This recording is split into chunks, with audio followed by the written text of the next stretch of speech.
Olá, seja bem-vindo. O programa Em Pauta dessa semana vai falar de um assunto um tanto polêmico, a diversidade sexual no trabalho. E para conversar sobre esse tema, eu recebo aqui no estúdio a professora de Geografia e Transsexual Sayonara Nogueira, o presidente do Grupo Chama, Marcos André Martins, e o advogado William de Oliveira. Sejam todos muito bem-vindos. Obrigado. Bom, gente, para começar, eu queria ouvir de vocês como vocês avaliam a realidade do mercado de trabalho hoje em relação aos homossexuais, transexuais? Sim, igual a gente estava conversando antes, né? Essa questão do homossexual estar inserido no mercado de trabalho, às vezes num todo a gente vê vários colegas, companheiros, realmente no trabalho, mas a gente que está à frente nessa luta contra o preconceito, na frente de uma instituição que trabalha nessa questão, a gente observa que ainda existe muito preconceito, sim. Existem pessoas ainda que estão fora do mercado de trabalho justamente pela questão da orientação sexual ser diferente da maioria, né, que poderia dizer. Então, eu não posso dizer que estão todos inseridos. Ainda há uma grande parcela que precisa ser realmente colocada nesse mercado de trabalho.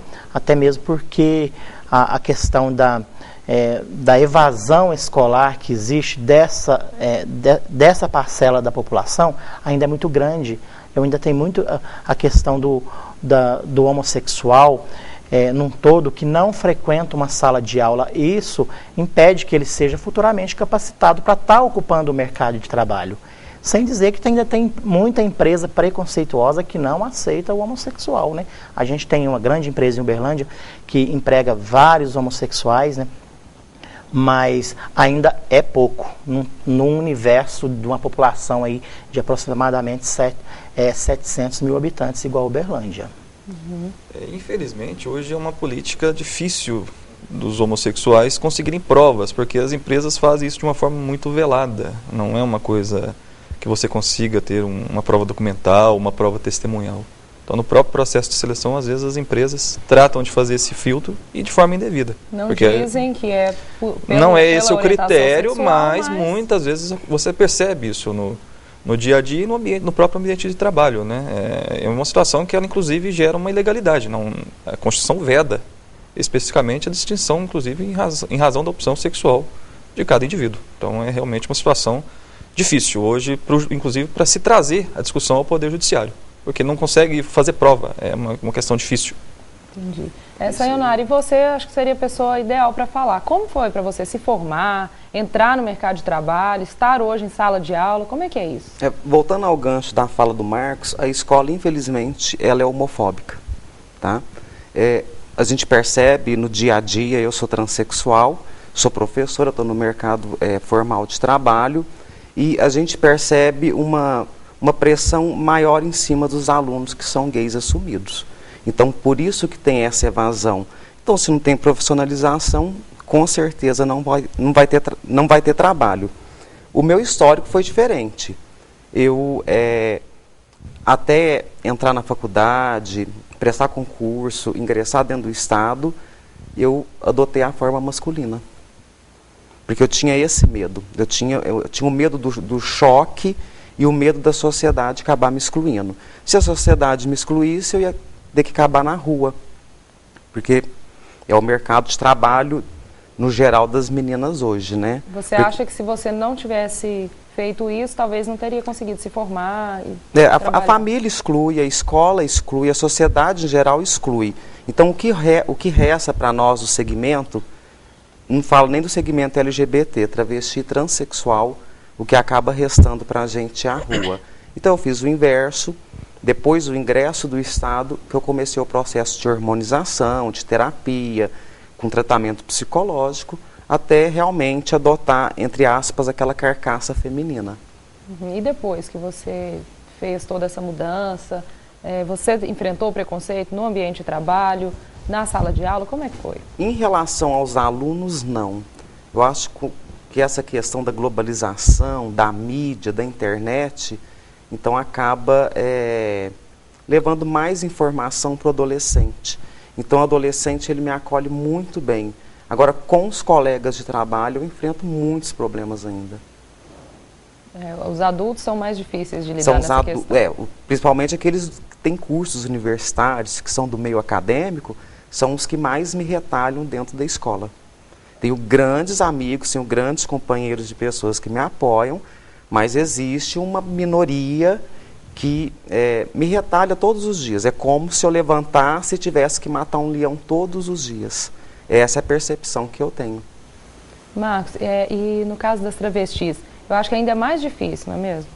Justamente, né, como a senhora colocou, essa questão da travesti, da condição que ela, da condição da postura dela frente à sociedade, ela é a primeira, dentro do segmento LGBT, ela é a linha de frente com a questão da discriminação, homofobia, porque ela não tem como nem esconder aquilo ali, aquela aparência feminina que colocou o pé para fora, as pessoas já identificam como uma travesti ou uma transexual. E raramente a gente vê uma pessoa assim trabalhando, atendendo em algum lugar, né? A empresa evita. Justamente, é muito raro. Quer dizer, você não vê uma travesti trabalhando na recepção de um hotel, você não vê ela trabalhando no guichê de um aeroporto, né? E aí vai, várias outras situações. Então a travesti realmente ela sofre muito mais esse preconceito do que os demais segmentos dentro do próprio movimento LGBT. Doutor, existe a lei que ampara, né, essas pessoas? Sim, a partir da Constituição de 88 foram editadas algumas leis, que inclusive leis com cunho punitivo, ou seja, no ambiente de trabalho, essas questões de discriminação em razão de opção sexual, elas podem ser apenadas até com prisão. Contudo, é aquela situação que nós já vimos abordado, né? É muito difícil hoje você conseguir uma prova direta, incontestável, de que a empresa adota posturas discriminatórias. Mas no caso de uma agressão verbal, a pessoa que já está contratada, ela tem direito. Tem direito, ela pode inclusive pleitear o assédio moral perante a Justiça do Trabalho, porque o empregador ele tem que se pautar dentro de uma razoabilidade, ele não pode simplesmente começar a incentivar que a própria empresa ou que os seus outros colaboradores discriminem aquela pessoa, porque não tem uma justificativa. Isso vale para o funcionário, vale para o cliente que entrou naquela empresa, para todo mundo. A questão ela se trata de uma outra maneira quando, por exemplo, é um cliente, porque o cliente, a relação dele não é uma relação de emprego, é uma relação civil. O resultado final, basicamente, vai ser o mesmo, que vai gerar uma indenização, uma discussão judicial. Mas na empresa o tratamento é porque é regido pela lei trabalhista e o cliente é regido pela lei civil. Mas não impede, tanto numa esfera quanto na outra, do ofendido requerer uma indenização final. E aí vai para um processo moroso, alguns anos aí de tramitação, até que a justiça dê um posicionamento final sobre a questão. E aí vai se envolver a questão de produção de provas, quem presenciou, quem viu, uma gravação, um documento. E isso, infelizmente, é uma coisa que acontece. Nos ambientes corporativos, não diretamente, mas aquela situação de comentários, de bastidores, de corredores, piadinhas mal colocadas. Então, isso realmente, aquele que sofre, ele tem que estar sempre muito atento para tentar produzir algo que possa demonstrar isso e acabar com isso, porque, na verdade, é uma hipocrisia. Não abre diretamente e nos corredores você vê isso. Isso é muito presente, principalmente nas empresas de maior porte. Então, é uma realidade que ela é presente e está começando agora um processo de mudança, né? Inclusive na própria legislação. O próprio exemplo disso é a questão da discussão do casamento homossexual, que agora que está começando a ter uma repercussão um pouco maior, mas é uma realidade que já vem aí de pelo menos uns 10 anos. Obrigada, doutor. E o programa Em Pauta vai agora para um rápido intervalo e nós voltamos já.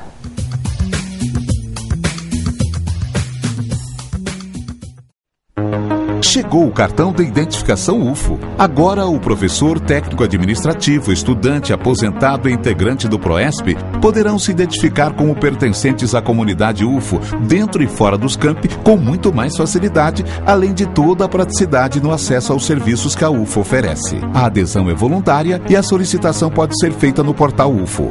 Identidade UFO, um cartão, várias vantagens. Peça o seu. UFO, viva para todos.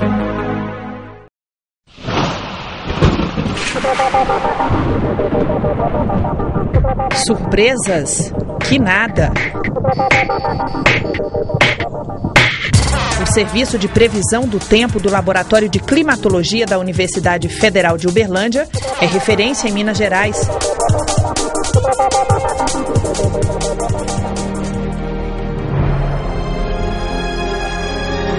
Informe-se 3239-4436.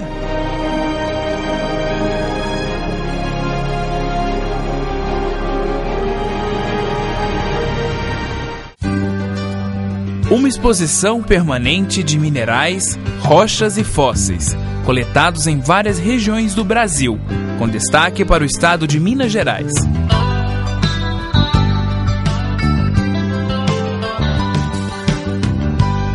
Campus Santa Mônica, Bloco 1Q.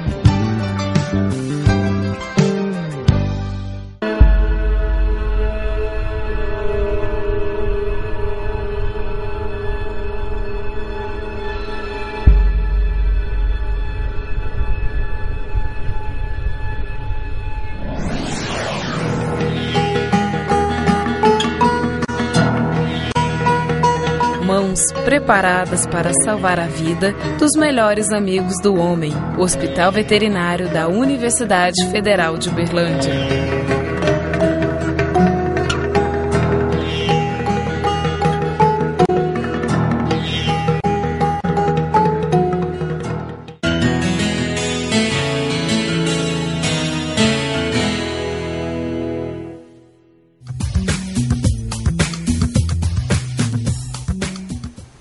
Estamos de volta com o programa Em Pauta, que hoje fala sobre diversidade sexual no trabalho. Bom, Sayonara, como é que é para você lidar com as questões jurídicas, vamos dizer assim, sua documentação, você conseguiu trocar, já ter o nome de mulher ou não? Não, eu estou no processo de espera da cirurgia, então vou guardar esse prazo do SUS de 2 anos, que eu faço agora em julho, e vou esperar a liberação da cirurgia. Após a cirurgia feita, que eu vou procurar os meios legalísticos para fazer essa troca de nome. O governo do estado soltou uma portaria o ano passado que todos os órgãos estaduais têm que adotar o nome social de travestis e transexuais. Então, dentro da escola, o meu livro do ponto, o meu diário escolar, o meu armário já está no nome de Sayonara Nogueira. Uhum. Contudo, eu assino o nome do registro civil. Porque se eu assinar Sayonara, isso pode me causar problemas futuramente com aposentadoria e alguns benefícios que eu possa ter direito a receber. Tá? Então, mas o nome social já é um direito que nós temos. Já tive problemas, já tive que questionar Belo Horizonte, descer gente do Ministério Público de Belo Horizonte para cá, para resolver casos de situações de colegas que insistiam em me chamar pelo nome de registro civil na frente dos meus alunos. E os meus alunos não sabem o meu nome de registro civil. Eles conheceram a Sayonara e a professora deles é a Sayonara. Uhum. E você enfrenta problemas para fazer uma compra, um cheque, para dar um cheque? Como é que é? Normalmente, hoje eu até evito usar o cartão de crédito e o talonário de cheque, porque sempre que eu uso, eu passo por constrangimento. Então, hoje eu fiz a prática do débito automático, porque não vai pedir identificação, porque todas as vezes que pede a minha identidade, sempre tem que chamar o gerente, sempre tem que comprovar que aquela pessoa sou eu. Dr. William, por que demora tanto esse processo da troca de nome? Bom, o que acontece? Civilmente falando, a lei só reconhece aquele registro que é feito quando a pessoa nasce, faz a certidão de nascimento e a partir daquilo a pessoa passa a ser detentora de direitos na vida civil. Então, para efeitos legais, a mudança ela só é feita com uma decisão judicial posterior que venha falando, que autorize a troca do nome por um nome feminino. Só que o processo é um processo ordinário, é um processo comum, não é um processo que ele tenha qualquer especificidade ou possa tramitar de uma forma mais rápida. Então ele vai ser citado, vai ter produção de provas, vai passar por entrevistas com psicólogos, forenses. Então é um processo que ele tende realmente a demorar e hoje o judiciário ele tem muito processo, né? E quem pode fazer? Quem vai fazer a troca de sexo ou não? A travesti também pode trocar de nome, por exemplo, ou não? Nesse caso, a lei tende a conceder a troca de nome para aquele que passa pelo processo de transformação. Tá? Faz a cirurgia e tudo. O travesti é uma situação diferente, porque ele tem o fenótipo, né, feminino, mas ele civilmente ele vai ser considerado masculino. Então, assim, o judiciário hoje ainda não tem uma resposta clara para esse tipo de situação, porque é uma situação nova. Inclusive, a lei não está preparada para isso ainda. Então, não há uma previsão legal, vai muito do que o juiz entender do caso, das questões particulares. Então, é uma situação ainda meio tormentosa no âmbito do Poder Judiciário. Não tem decisões ainda. Agora que começou a chegar essas discussões da união homoafetiva, da mudança de sexo, então isso ainda é muito novo para o judiciário. Ainda falta muito para a lei se adequar tem que caminhar um pouco mais. E contar com a boa vontade dos nossos legisladores, né, que ainda agora que estão começando a se mobilizar para que possa efetivamente garantir os direitos dessa importante parcela da população. Marcos, por que você acha que é tão difícil essa aceitação, tanto dos aplicadores da lei quanto das outras pessoas? É uma questão, como a gente estava conversando antes, muito cultural. E a formação religiosa hoje das pessoas ainda bate mais forte do que de repente aplicar uma lei ou colocar a Constituição acima de qualquer outro livro sagrado que tenha no país, né? Então, tem realmente esses problemas. A gente tem no Congresso Nacional hoje, para conhecimento, cerca de 18 projetos de leis pró-homossexuais. Nenhum desses projetos consegue avançar, devido à bancada evangélica e de católicos conservadores, eu diria de religiosos fundamentalistas, vamos usar esse termo, né, que esbarra com o movimento LGBT, com as questões das conquistas desse segmento LGBT, onde esses deputados, esses senadores colocam primeiramente um livro sagrado à frente deles do que a própria Constituição, passando por cima daí do Estado laico, né, que está previsto na Constituição. Então, isso é um problema sério que a gente enfrenta, né, com relação de conseguir essas leis que seja para regularizar a questão do nome social da travesti ou da transexual, que seja para regularizar de fato o casamento homossexual, porque o casamento ele ainda não existe, existe a união homoafetiva, né, e tem aí uma certa diferença nisso que de repente o próprio Dr. William pode estar explicando melhor. Tá certo, obrigada, Marcos. Faremos agora mais um breve intervalo e voltamos em instantes. Não saia daí.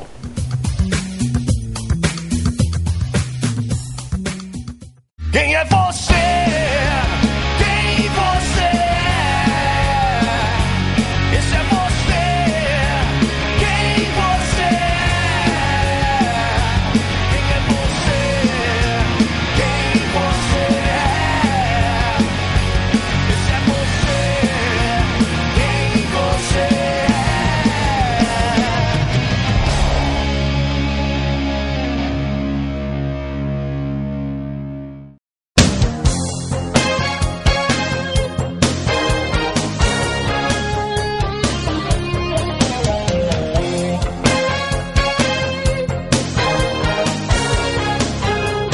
Hospital Odontológico da Universidade Federal de Uberlândia, Rua República do Piratini, Bloco 4L, Campus Umuarama, 3218-2455. Cultura. Assuntos estudantis. Projetos de extensão. Responsabilidade social. Pró-Reitoria de Extensão, Cultura e Assuntos Estudantis. Museu de Biodiversidade do Cerrado.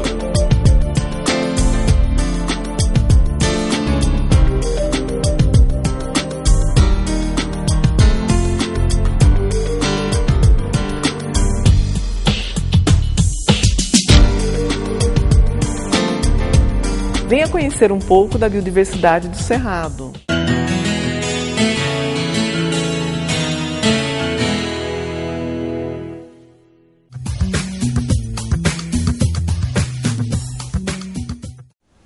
Estamos de volta com o programa Em Pauta, hoje falando sobre diversidade sexual no mercado de trabalho.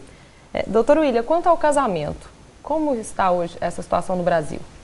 O casamento, civilmente falando, ele ainda não é admitido entre pessoas do mesmo sexo. Então, o que se admite hoje é a união homoafetiva, que é uma forma de união estável. E isso sim, a legislação não tem qualquer óbice. Lógico, ainda é uma questão que alguns juízes aceitam, outros não. Inclusive teve um caso famoso em Goiânia que o juiz anulou uma união homoafetiva em razão de convicções pessoais dele, e que o STF sabiamente corrigiu essa distorção. Mas é uma questão que ela depende mais de boa vontade legislativa para alterar o Código Civil vigente, para daí sim passar a ser legalmente admitido o casamento e todas as suas questões patrimoniais, de convívio conjunto, que são atreladas ao casamento, o casamento propriamente dito, né? Sayonara, você, no caso, você é casada? Você eu tenho uma união estável, né? Mas isso não é legalizado. Eu só vivo essa união estável há 3 anos. E você acha que se fosse legalizado, você estaria mais, não digo protegida, mas assim, amparada pela lei, como qualquer outra pessoa que se casa, que se separa? Você acha que mudaria alguma coisa? Eu me sinto satisfeita com a situação que eu vivo. Na verdade, se fosse aprovado, eu gostaria de fazer só por uma questão de prevenção, tanto para mim como para ele. É importante. Por questão de direitos, né? Sim, é importante, inclusive, para a questão patrimonial, questão de sucessão, benefícios, que caso um dos cônjuges faleçam, né? Se não tem um reconhecimento jurídico, isso é muito mais difícil para fazer posteriormente. Talvez a pessoa viveu uma vida junto, né? Aí constrói um patrimônio junto. Constrói um patrimônio que o outro não tem direito, né? E aí, num falecimento, eventuais herdeiros legais, que é o que a gente chama, né? Podem, inclusive, questionar divisão de patrimônio, etc. Então, poderia causar realmente um problema grave para aquele que passou uma vida inteira junto, produzindo em comum, por um objetivo comum, né? Bom, gente, para finalizar assim, o programa, eu queria que vocês falassem, na opinião de vocês, quais seriam as maneiras de se evitar esse preconceito, de construir uma comunidade no futuro, respeitando as diferenças das pessoas? Eu acho que a base realmente é a escola. Hoje a sociedade, ela aclama uma educação inclusiva, só que a inclusão não acontece. Eu formei na Universidade Federal de Uberlândia e os meus professores não me ensinaram o que é inclusão. Então eu tenho uma extrema dificuldade em incluir. Eu tenho dificuldade de trabalhar com um aluno disléxico, da mesma forma que o meu colega tem dificuldade de trabalhar com um aluno que é gay assumido. Então eu acho que a base seria o meio acadêmico e a escola. Se a escola exclui, não vai ter profissionalização e o preconceito vai aumentar cada vez mais. Isso, ainda pegando um gancho com a professora Sayonara, eu também vejo a escola como a melhor alternativa hoje para acabar, para pelo menos começar a diminuir o preconceito, a homofobia, né? Eu acho que o que o aluno aprende na escola, ele pode levar para a casa dele, o que os pais não aprenderam durante toda a vida, né? Eu gostaria de aproveitar a oportunidade e deixar a instituição, o Grupo Chama, à disposição das pessoas que estão nos ouvindo. A gente tem lá também um setor jurídico, um atendimento psicológico para as pessoas que realmente homossexuais que precisarem desse amparo. E antes de tudo, a mudança ela tem que ser cultural. Então, tem que começar com os pais, no momento de educarem seus filhos, na escola, no próprio meio social, e o governo tem uma parcela importante nisso, em fazer campanhas para esclarecer a população de uma maneira geral, para que isso possa, inclusive, chegar ao judiciário, que em tese é a última barreira para questões de discriminação, de preconceito, e que para o próprio judiciário estar preparado para receber essa discussão e produzir decisões coerentes com o atual momento social, que é de mudança e é de evolução, e não ficar atrelado àquela dogmática, aqueles conceitos lá dos anos 70 e 80, que a gente sabe que ainda é muito presente na maioria das decisões que a gente vê sobre a matéria hoje. O senhor tocou num ponto importante, que eu acho que é a questão de trabalhar isso em casa, né, com as crianças. Acho que desde pequeno. Existe uma discussão grande quanto a que idade que a gente começa a falar de sexualidade, começa a explicar essas diferenças. Mas como você vê isso, Sayonara? Você que trabalha com crianças, né? De que forma trabalhar a criança pequena que vê um travesti, um transexual, ela tem que aprender a respeitar desde criança, né? Isso, eu tenho minhas barreiras com isso. Às vezes a pessoa pode confundir o fato de eu ser transexual, eu estar falando de sexualidade e quem está de fora achar que eu estou falando de sexo. Então eu sou professora de geografia e o meu conteúdo é geografia e quero ser respeitada enquanto professora de geografia. Então, assim, eu não toco muito no assunto porque é um assunto delicado. Isso cabe aos especialistas, aos pedagogos, os psicopedagogos, abranger esse contingente, essa temática. Hoje o MEC nos mapeou, eu faço parte da rede Educatrans, que é uma rede de professoras transexuais. Nós somos 40 professoras no universo de quantos milhões de habitantes? É um número muito significante. São apenas 40? Somente 40. Aonde estão as outras transexuais? Aonde estão as outras travestis? Eu acho que se fizer isso na universidade também... Isso. Por que a sociologia não aborda a sexualidade? Então a gente deixa um ponto de interrogação. Eu não posso fazer isso. Eu não posso. Eu não fui formada para isso. E isso indiretamente acaba chegando no mercado de trabalho, né? Porque aí você chega no mercado de trabalho, as pessoas não têm conhecimento e não têm preparação para receber uma pessoa, um transexual, um homossexual, um travesti. Quer dizer, além do preconceito, ainda tem a questão de a pessoa não ter estudo, não ter conseguido se qualificar, que dificulta mais ainda, né? Exatamente, o resultado disso acaba aparecendo numa entrevista de trabalho. Porque o pessoal, de um modo geral, não tem acesso ao conhecimento, não tem acesso à informação, de modo a quebrar esse preconceito, esse paradigma, né? Tem muito que ser mudado ainda mesmo. Gente, muito obrigada a todos pela presença aqui no programa. Nosso programa está chegando ao fim, eu agradeço a você pela sua companhia e nós voltamos na semana que vem. Até lá!